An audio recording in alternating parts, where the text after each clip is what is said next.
চৌধুরী মোহাম্মদ শিমন, তার মাতা জুমারা বেগমের এবং পরিবারের যারা মারা গেছেন তাদের মাগফিরাত কামনায় এই অনুষ্ঠানে আয়োজন করেছেন। এই জন্য আমরা চৌধুরী মোহাম্মদ শিমন, বন্ধু শিমনকে ধন্যবাদ জানাই এবং কৃতজ্ঞতা জানাই যে এত একটু সুন্দর আয়োজন করার জন্য। আসলে ইফতার এমন একটি ইবাদত হচ্ছে, রোজা পালন করে যে সওয়াব, একজনকে ইফতার করানোর সেম সওয়াব এখানে রোজাদারের যিনি ইফতার গ্রহণ করলেন তার কোনো সওয়াবের কমতি হয় না।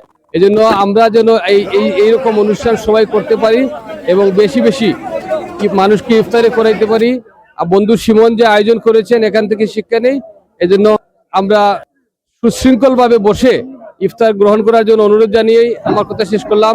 ধন্যবাদ জগন্নাথপুর টিভিকে, প্রতিদিন জগন্নাথপুর সহ সবাই যারা সাংবাদিকবৃন্দ আসছেন সবার প্রতি কৃতজ্ঞতা এবং ধন্যবাদ জানিয়ে কথা শেষ করলাম। শিমন চৌধুরী তার মা রুহের মাগফিরাত এবং তার পরিবারের মুরব্বিয়ানদের রুহের মাগফিরাত কামনা করার উপলক্ষে আজকে এই রমজানের শেষে যে ইফতার মাহফিলের আয়োজন করছেন, দোয়ার মাহফিলের আয়োজন, আমি নিজে উপস্থিত হইতে পেরে নিজের ধন্য মনে করি।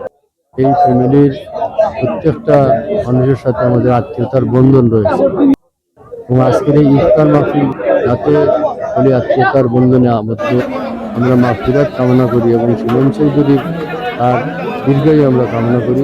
তার পিতামাতা ঐতিহ্যবাহী ফ্যামিলির মানুষ আর বজলুর রশিদ চৌধুরী আমার পাশে বসা রয়েছে। দুঃখ ভারাক্রান্ত মন নিয়ে আজকে তার সহধর্মিনীর প্রবেশ করে এবং তিনি পরপারে চলে গেছে। যাই হোক, আমি আমার বক্তব্য দীর্ঘায়িত করতে চাই না। আমি বলবো যে গোটা হবিবপুরের মানুষ আজকে এখানে সমবেত হয়েছে। আমরা আশাবাদ সকলেই আমরা দোয়া করবো তাদের মুরব্বিয়ানদের জন্য। জানলাম আজকে ইফতার আয়োজনটা করছো আমার সহধর্মিনী মারা গেছে টাইম সহ আমার যারা আত্মীয় এক না যারা আছেন তারা সকলের রুহের মাগফিরাত কামনা করছেন। এটা আমি হয়তো বহু প্রবাস থেকে আমার শিমন চৌধুরী আইয়া আসার পর থেকে একটা আয়োজনের ব্যবস্থা করছেন। আপনারা সবার কাছে আমার আকুতি এবং মিনতি, আপনারা আমাদের যারা দুনিয়া ছেড়ে পরপারে চলে গেছে তাদের রুহের মাগফিরাত কামনা করবার জন্য উদ্যোগে ওনাদের পরিবারের মুরব্বিয়ানদের শিমনের আম্মা কিছুদিন পূর্বে মাহফিলে ইন্তেকাল করেছেন এবং আমাদের আত্মীয়স্বজন যারা বিভিন্ন সময়ে পরপারে চলে গেছেন, আমরা সকলের আত্মার মাগফিরাত কামনা করি। আল্লাহ রাব্বুল আলামিন এই পবিত্র ইফতার মাহফিলকে কবুল করুন এবং সমন সহ যারা এটা আয়োজন করেছেন সকলের দীর্ঘায়ু আমরা কামনা করি। আমরা উপস্থিত সকলকে ধন্যবাদ এবং মুবারকবাদ জানাই। তারা এসেছেন, আমরা কিছুক্ষণ পরেই দোয়া মাহফিলে শরীক হব। আমরা উপস্থিত যারা আছেন তারা, যারা অনুপস্থিত এবং যারা পরপারে চল সকলের জন্য আমরা দোয়া করবো এবং আল্লাহ রাব্বুল আলামিন আমাদের সকলকে কবুল করুন। আল্লাহ হাফেজ। আজকে যে ইফতার মাহফিলটা আমি করছিলাম এটা হয়েছিল কি আমার আম্মার রুহের মাগফিরাত আর আমরা রুহের মাগফিরাত হয়েছিল।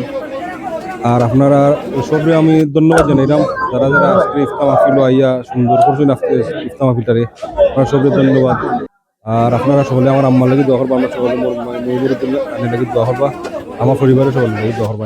সব মিডিয়ার আমি ধন্যবাদ দিই, আপনারা যেন আইসুন তো কষ্ট করে আইয়া এই আজকের এই প্রোগ্রামটারে আপনারা লাইভ দেখাইছেন সকলকে। থ্যাংক ইউ সকলকে। আমাদের ঐতিহ্যবাহী হবিবপুর গ্রামের কৃতি সন্তান শিমন চৌধুরী, ওনার আম্মার রুহের মাগফিরাত এবং ওনার পরিবার এবং পত্র মহল্লার মুরব্বিয়ানদের রুহের মাগফিরাত কামনায় দোয়া ও ইফতার মাহফিল করেছেন। সুমন ভাই প্রতিনিয়ত চিকিৎসা, স্বাস্থ্য এবং বিভিন্ন সমাজসেবায় যুক্তরাজ্য থেকে খোঁজখবর নেন এবং অগ্রণী ভূমিকা পালন করেন। এজন্য আমি সুমন ভাইকে এবং সুমন ভাইয়ের পরিবারকে আন্তরিক অভিনন্দন এবং ধন্যবাদ জানাই। সুমন ভাই যেন আগামীতে এইরকম সমাজসেবায় কর্মকাণ্ডে সহযোগিতা করে থাকেন। শুভকামনা সবার জন্য এবং যারা সাংবাদিকবৃন্দ ভাই এসেছেন সবাই কাছে আমার ধন্যবাদ জানাই। আপনারা অত্যন্ত পরিশ্রম করেছেন এবং কষ্ট করেছেন। শুভকামনা সবার জন্য।